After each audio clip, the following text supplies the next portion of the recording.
What's up, guys? Welcome to Besterday, where nostalgia reigns supreme. I'm Bianca. And I'm Emilee. And we're 90s babies! Besterday is a podcast where we reminisce on the songs that had your heart, the movies that made you laugh, and everything pop culture from the 80s to the early aughts. So think... Aaron's Party. Oh my god. That is awesome. Think jelly sandals. Aww. Think cootie catchers. Yes, cootie catchers. Sock and boppers. What? I don't know what that is. Sock and boppers. Oh, More fun than a pillow fight. And also think gel pens. Love it. So before we get started, make sure to hashtag Besterday on Twitter and Instagram and whenever your heart desires. Also make sure to send us suggestions and rate us on iTunes. And follow myself, Bianca and Rogue on Twitter, and Emilee at Emilee Lindner. And let's get on with the show. Let's do it. All right. Okay, so this week in history, there have been a lot of good anniversary things. Most of them pertain to Michael Jackson. This was just his week, apparently. Yeah, this every must have decade. Been, yeah, maybe something with the stars aligned. Yeah. Where he was, I don't know, a Capricorn or something. I don't know. Actually, I'm talking out of my ass. I don't know anything about astrology. But anyways, so we have a few Michael Jackson anniversaries to celebrate this week. One of them is that Thriller debuted in Los Angeles in 1983. Yeah. It was a big, it was basically a mini movie. So yeah. It was like a big premiere for him. Mm-hmm. We also have Michael Jackson received his start on the Hollywood Walk of Fame the year after, 1984. Yeah, look at that, making moves. Right after Thriller, they're like, you got it. Walk of Fame. And then, fast forward a little bit from the 80s, and he infamously hung his child's blanket over the balcony of his hotel. That was such a viral moment. Oh my god, I remember watching that on the news. Me too. Yeah. And then all of the jokes that happened after that. That was bad. That was in 2002. But take it back a little bit. Let's just, you know what? Let's just, back away from that moment. Yes. Where everyone started to question everything. Michael Jackson performed his black or white video on he premiered his black or white video on Fox in 1991. Such an icon. Good job, Michael Jackson. So in non-Michael Jackson anniversaries this week, Gwen Stefani's live TV performance on the AMAs, it was her debut as a solo artist, was in 2004. Yeah. I was going to say 1994. I was like, no, she was still in No Doubt. Doubt. No Doubt, yeah. Yeah. I listened to Spiderwebs 3 times this morning. I mean, that is an amazing song to listen to. Love that song. But after a while, it becomes one of those things where it becomes your worst nightmare, actually. Really? Because of this too much ska. In 4 minutes, it's good. But then as soon as the horns pick up again, it was because I, put it on my Apple Music and then... Oh, just if you don't pick another song, it just... So I was in the shower, and I was like, no! As it make it stop. But speaking of the AMAs, the American Music Awards, that's on Sunday. Sunday, yeah. There's going to be a lot of good performances. There's too many, I think. I'm excited for Selena Gomez. I'm excited for Ariana. Oh, yeah. And Nicki going side to side. Ariana! Why do I have so much energy? I don't know. All right. Okay, so we are going to move on into more modern news. So this week, A Tribe Called Quest streamed their final album called We Got It From Here, ... Thank You for Your Service. And this is their first album in more than 18 years, which is incredible. So this is kind of like their bowing out to the industry, which is awesome. Thank you for your service. Yes, we appreciate you. Thank you. Hip-hop pioneers. Tribe. And also, we got word that Sailor Moon R, the movie, is going to be coming to U.S. theaters next year. So get excited, all anime fans. Are you excited? Not really, but I mean, I'm sure other people are excited because I never watched the movie first premiered in 1993 in Japan. And then it premiered, I believe, in 2000 in the U.S., but I never watched it. I only watched the TV series. Yeah, I watched the show as well. So I'm when it not was really on about Nick. that Sailor Moon life, but I know a lot of people who are like diehard fans. Oh yeah, of course. Yeah. It was huge. Yeah, who do like cosplay and like dress up for Halloween and all Mhm. that stuff. So Yeah. yeah, so the movie is going to be coming on January 17th with both an English dub and Japanese subtitles. So if you guys want to check out the movie again, make sure to hit your local theater. The word is theater. Let's just speak in accents for the Yeah. rest of the podcast. Okay, darling. So, Speaking of accents, speaking of accents, Beauty and the Beast is coming to the live action trailer was released this week. Did you watch it? The trailer? I watched it and it was so fantastical. Wasn't it just so enchanting? Enchanting The word that I is- used in the headline? Yes, enchanting is a very good word. Emma Watson as Belle is the best casting of all time. That is like the most on point casting I've seen in a long time. Mhm. Like they nailed that. Go Disney. And the Beast looks pretty great too. The teapot looks great. Yeah. The Lumiere, whatever. Lumiere, yeah. the candle holder. He's also on point. Yeah. Yeah, it looks really great, and I can't wait to just see the entire thing because the whole trailer looks so beautiful. It Mhm. looks like the cinematography is just unbelievable. Yeah, Like, just a I'm glad they're beautiful keeping painting. the momentum because the Jungle Book was so incredible, Yeah. and this seems to be even more incredible. Yeah. So I'm because they have so many live action remakes in the works, so it's gonna be cool to see like their projection and how they try to make it even more and more magical. Definitely. And Yeah. I never was into the live action stuff. Like, never got into the Kristen Stewart as Snow White and all that. Yeah, no thanks. But this, for some reason, looks a lot different. And I think Mhm. having her playing someone that's actually quite similar to herself, like very bookish character. oh, for sure. Yeah. And then, and she's really good in those magical, Yeah, I mean, 'cause roles, you know, obviously, because she's Harry Hermione Potter. Granger. I think it's going to be great. Yeah. And finally, Chelsea, aka Annalise Vanderpool from That's a Raven fame, she announced she's going to be returning to the spin-off. That's so Raven. It's the future I can see. I'm really excited about this. They were Yeah. such good friends on the show. Yeah, and they're going to be living together in the spin-off with their kids, Yes. which is so cute. They're divorcees. Yeah. And they're going to help each other raise their family. Very Fuller House of them. Yeah. So that's going to be good. Yeah. Do we know if Orlando is going to be in the spin-off? We don't. Okay. But I think they might have revealed the kids. Oh, that's cute. And one of the kids is going to have a superpower, just like Raven, where she can see into the future.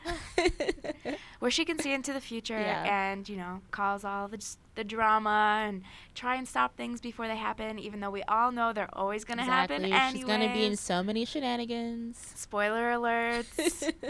I loved that show, and I loved Raven. And today we just watched Raven's behind the scenes of making those Disney Channel interstitials where she Those takes are the so wand funny. and draws the mouse ears. She was so over it. And they made her do it Yeah. like 15 times, and she was like, seriously? Yeah. Another time? Like, get me out of here. Everyone needs to see that. And then Yes. hashtag us on Besterday. Yeah, on guys, Twitter. let us know. There was a Raven one, a Hillary Duff, the Orlando one, and Tia and Tamara that I saw. Oh my gosh, I didn't see Tia and Tamara. Oh my god. It is amazing. I want to know if you guys know who like leaked this footage. That's let what me I'm know wondering. because it's like the big mystery. Like, where did these come from? I also want to know like how people get those auditions too. Yeah. Like Selena Gomez's audition and Miley Cyrus's Hannah Montana audition. Mm-hmm.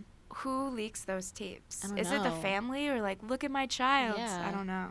This is a big mystery. Whoever it is, thank you. I mean, keep doing it. Yeah. I don't mind. I love the behind the scenes stuff. Yeah, me too. Yeah.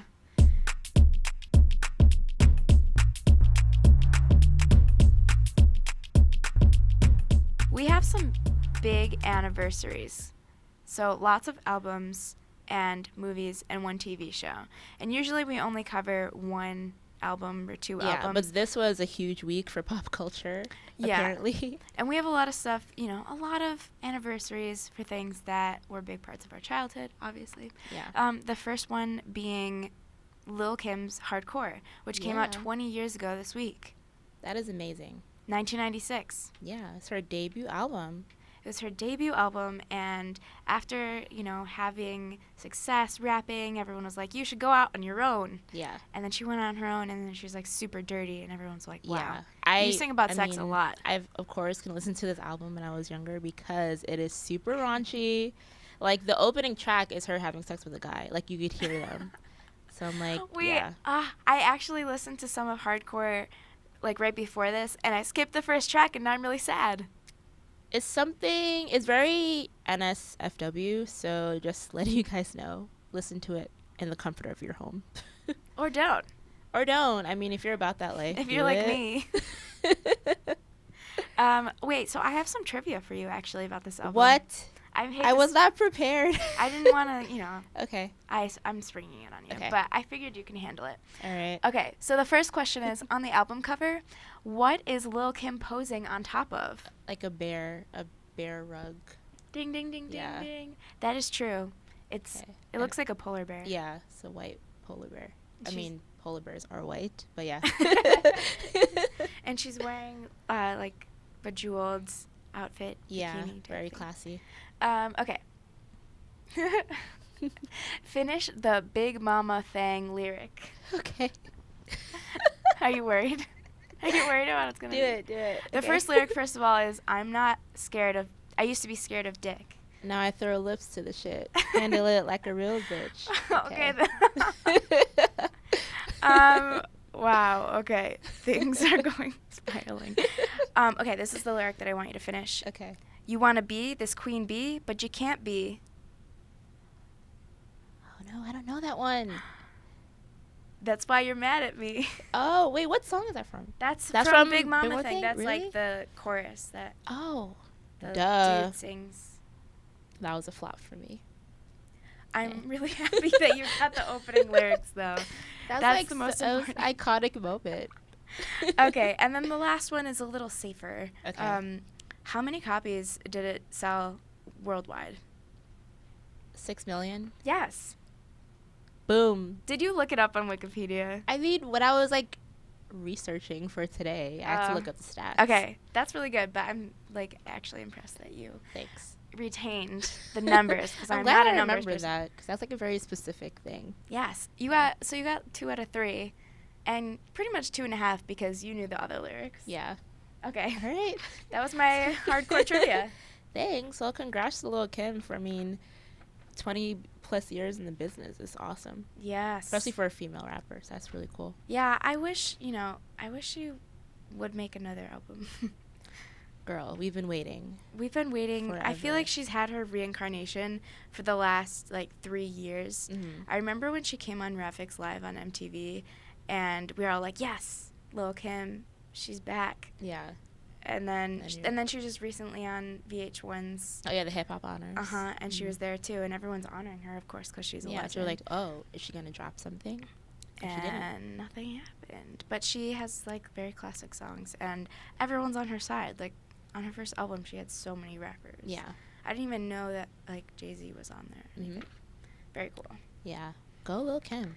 Yeah, so also, speaking of the Beauty and the Beast trailer, to make a perfectly good transition, Beauty and the Beast, the actual movie, the animated film, debuted 25 years ago. Wow. It is as old as me. It's a tale as old as time. Yeah, this is true. Yeah. I loved that movie because, first of all, it shows you that you can look good in yellow. Because yellow's a hard color to pull off. It really is. And Belle pulled it off perfectly in that gown when she was dancing with the Beast and they were falling in love and just twirling so across elegant. Yes. Elegant. Mm-hmm. And then second, it shows you that, can't judge a book by its cover. Yeah. Or a beast by its fur. I love these analogies. But also, it has a little bit of, Stockholm Syndrome-y It does. themes in it. Which a lot of people overlook, I think. I overlooked it until yesterday, until I saw someone tweet about it, and I was like, oh, shit, yeah. She was actually captured by somebody and then fell in love with them. Yeah. Yikes. Welp, there goes your Disney magic. Tell us all this time. Hey, did you know that Shakira's laundry service came out 15 years ago? Yeah, I did. 15 years. I know, which is crazy. And the thing is even more crazy, she's done albums before this. This is her English debut. I think she had like 2 or 3 Spanish language albums before this. Yeah, she was pretty much doing music, before we were born. Yeah. I didn't realize she is almost 40. It's like, girl, really you look amazing. She looks amazing, and she'll never change. She looks the same as she did 15 years ago in laundry. When she was, in the desert talking about wherever, that her her breasts are small as mountains. Lucky that her breasts are small and humble, so you don't confuse them with mountains. That is the weird. Okay, so someone once told me that in Spanish class they would have the students sing that song in Spanish to learn Spanish. Did they do that with you? No. They did that. My class was that cool. But think about how awkward it would have been as a 6th grader, and you had to sing that line. Humble breasts. Yeah, I always thought that was an odd line. Even I wonder, now. Maybe it's more beautiful in Spanish. Most likely, everything's more beautiful in a language other than English. She probably wrote that song in Spanish and then translated it. Do you think? Because there is the Spanish language version, obviously. Yeah. She. I love how she still tweets in English and Spanish. Yeah, I love it. She stays true to her roots, which I like. Yeah, she really does. Yeah. That video is ridiculous, though. It is. There's random horses, and she's by some type of water. I don't remember if it was a waterfall or a lake or something. Some type of water. Yeah. And she's rumbling in the desert, wearing hot leather. I'm sure you're hot in that outfit. Wasn't very practical. No. But hey, her abs were showing. That's all. She looked gorgeous. So.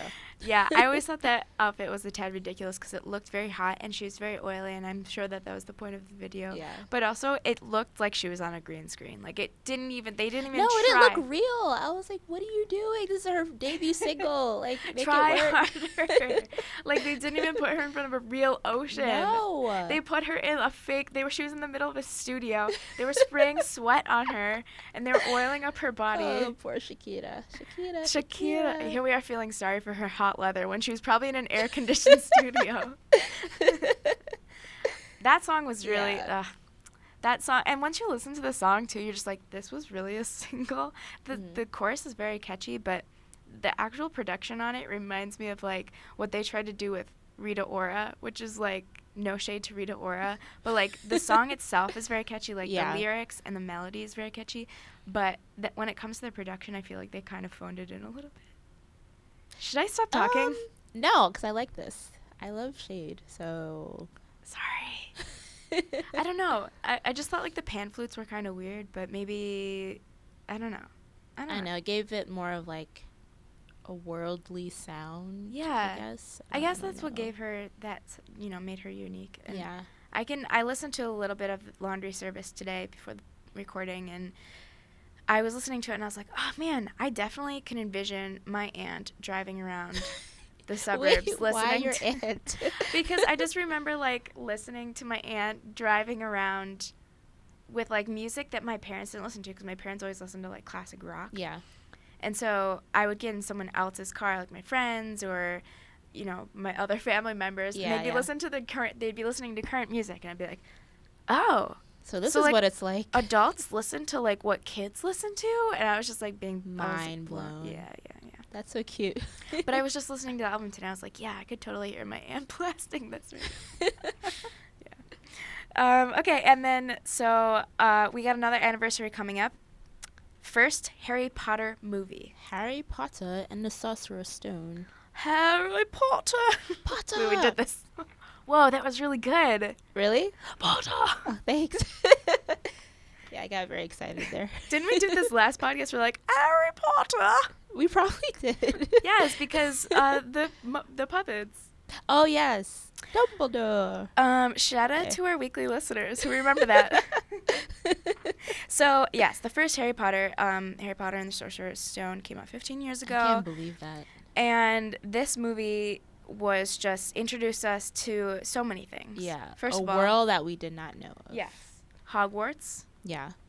Quidditch. Yes. Wands. Yes. Dumbledore. Gringotts. Snape. Daniel Radcliffe. And Emma Watson. The new Belle. And Rupert Grint. And that guy. Okay. We are active on Twitter and Facebook and Instagram and Stitcher, and we asked some Besterday listeners to share their favorite Harry Potter memories and favorite Harry Potter spells. And let me see if I can just pull them up for you. Yeah, do it. I always get excited when I see like Ariana Grande followed me because it's always a fan account, but I always get really excited. Is that always a bummer? Yes. Yeah, that's so annoying. So, friend of the podcast, Jason Lipschitz, responded. I said, "What is your favorite Harry Potter spell?" He said, "Rupert Diem Grintium." Is that real? If you guys obviously can't tell, but Bianca just eye rolled. Sorry, Jason. I'm just favoriting your tweet, though. Yeah, Rupert Grintium. Oh, no, that's nothing. Okay. Okay. Someone else said for their favorite Harry Potter memory. OMG. I was 11 and there was no cinema in our state, so I got the bootleg VCD, which made me the happiest kid, TBH. What's a VCD? VCD? I don't know. Do you mean VCR? Is that an international version for a DVD? No. Probably. Maybe. Bootleg. Wow. You must have been really serious if you got the bootleg. Oh, for sure. Like, you could not miss that for the world. My sister read all the books like 15 times through, and she had no bootleg VCDs or DVDs. Your sister was missing out, apparently. She's not as real as... Wait, I'm sorry. I forgot to say who read... that was Shawal Raz. Shout out to Shawal. Thanks, Shawal. Yeah. Do you have any, like, favorite spells? Or? I'm trying to think what my favorite... I don't know. I'm very, like... I'm not a creep, but, like, I like when Harry Potter, like, turns into the snake where he starts... I forgot Isn't that the second movie? Is that the second movie? Yeah, but it still counts. I like it still that counts. one. Yeah. I like that one, too. You know, I'm trying to think of... I haven't watched the first movie in forever. And it's funny because I had a Harry Potter marathon last year where I watched all of the movies. But I can't remember... I don't know. What would be your favorite? They were really young. They were babies. They're like 11 years old. Yeah, and you go back and you look and you're just like, wow. Yeah. It's shocking to see. Oh, I like their moment where Harry meets Rupert on... Not Rupert. Oh my gosh. Ronnie? Ronnie. No. That's his brother. Ronnie. Oh my god. Ronald? When Harry... This is terrible. Ron Weasley. Jesus. Sorry, Rupert. Rupert is his real name. Oh my god. When they're on the train going to Hogwarts, and Ron Weasley brings out the candy, and it starts like hopping. That was a cute scene. The chocolate frog. Yeah. Magic frog. And the Bernie's green beans. I remember buying those because I was just a weirdo, and they were so good. But I remember eating like the booger flavor, and I was like, this is so not cool. Yeah. I was just over at social media editor for Fuse Sarah's house. Yeah. And she had those beans, and she made everyone eat them, and someone got the moldy cheese one, and for the rest of the night they were just like constantly drinking water trying to get the taste out of their mouth. That is horrid. So no one's ever going to our house ever again. Well, sorry, Sarah. Oh wait, I forgot to add that Brooke said that her favorite Harry Potter movie is watching it every single Christmas. That's really cute. Because I think that ABC Family / Freeform. Oh, yeah, they always I think they usually have the marathons like during the holidays time. Yeah, because there's that one scene where the Christmas scene where they all go home for Christmas. Yeah. And of course, you know, Harry doesn't have a good relationship with his aunt and uncle because they're so mean. So he stays at school, and that's when everything goes down. Yeah. Oh my god, I definitely need to rewatch this movie. You really do. Okay. Guys, let us know, #Besterday, if you plan to have a Harry Potter marathon as well. Hey, Bianca. What's up? The last thing we need to talk about is the Bernie Mac show, and that's because it turns 15. I just feel older and older as these anniversaries go on.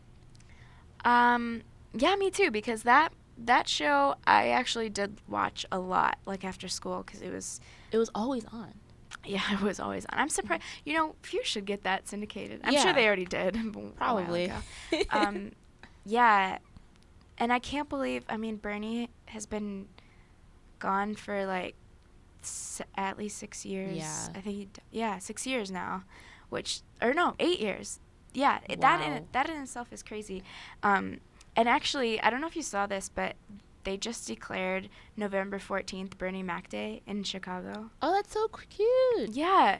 Good for him. Steve Harvey and like the Kings of Comedy people got together. Yeah. Like 2 days ago, and they had this like remembrance of him. Oh, that's so sweet. You should watch it. It's like, well, it's a tearjerker. Like Steve Harvey is like seriously in because like I remember watching the Kings of Comedy on HBO, and like I would laugh my ass off. So funny. We used to watch it too. Like someone in college had like the DVDs, so like we would watch it all the time. So many memories. But yeah, like watching that, seeing like very funny people in very sobering and somber moments is just also sobering for you, because you're just like, like these people are very genuine, and Bernie Mac was like a very genuine person. Oh, for sure. And so funny. My favorite roles were he was in Head of State with Chris Rock. Oh my God, I forgot about that movie. He played his like brother. He was like a bail bondsman. I used to watch that movie so much. And then also he was in Charlie's Angels Full Throttle. Yeah. As the sidekick guy. I forget his name. My memory is terrible today. I couldn't remember the name of Rupert Grint's character on Harry Potter. Things happen.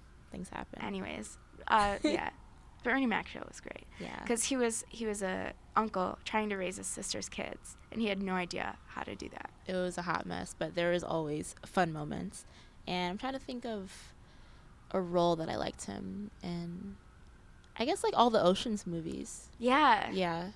I've actually never seen those, but I know that he was in them. Yeah, he was in 11, 12, and 13. Mr. 3000 he was in. That was his like big classic title. Mr. 3000. He was in Friday as like the pastor. A naughty pastor. He wasn't like of course, because Bernie Mac. But yeah, I don't know, every role that he had, like he killed it. Yeah, like he could go from like that naughty pastor role to like, raising 3 kids or whatever on the show. Do it all. And he was always like, America, why are these kids always causing trouble? That's a very good impersonation. Thanks. America. He would always say America like 15 times per episode. America, I need your help. America. Yeah. Anyways, R.I.P. Bernie Mac, and also congrats to the cast for 5 seasons and your 15th anniversary.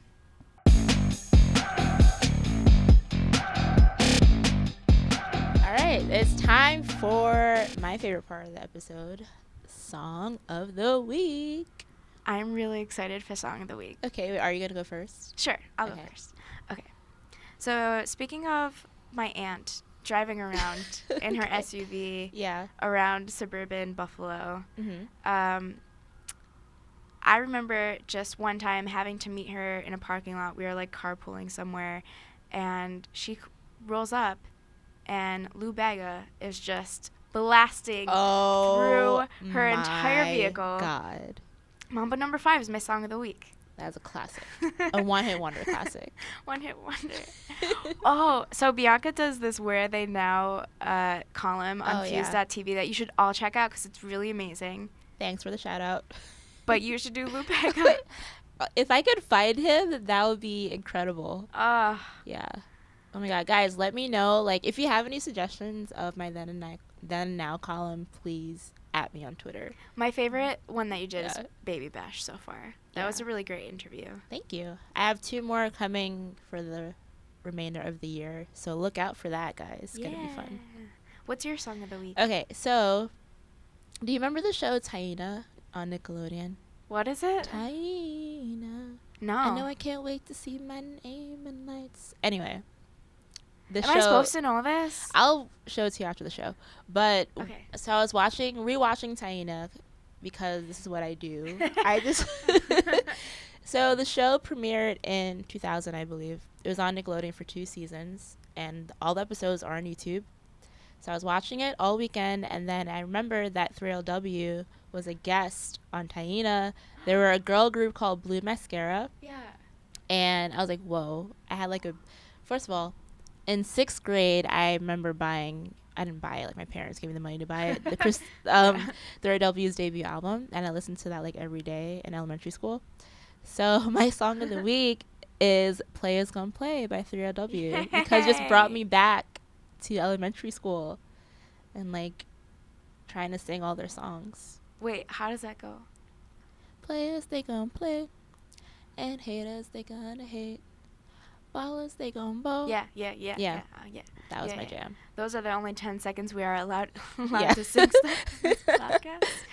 But yeah, so no one tell 3LW. But wait, was that the one where they came out of like the bathroom stalls and they were like, yes, that was it. Yay! Yeah, they were singing. They had literally blue mascara and blue nails and blue hair. And, like, they were a guest on the Taina show. And I was like, oh, my God, I used to love 3LW. I don't remember the name of the show, but I remember the moment in the show. When they came out of the bathroom and they were singing. Yes. But then was it all a dream? It was a dream. It was, like, a sequence scene. Yeah, so that's what I do in my spare time. I rewatch old Nickelodeon shows. Just a glimpse into Bianca's life. Yeah. Thank you for sharing that song of the week. No problem. This is the best song of the week episode we've ever had. This is episode 6, by the way, everyone. We're keeping it rolling until now because we're going to close out now. Yeah.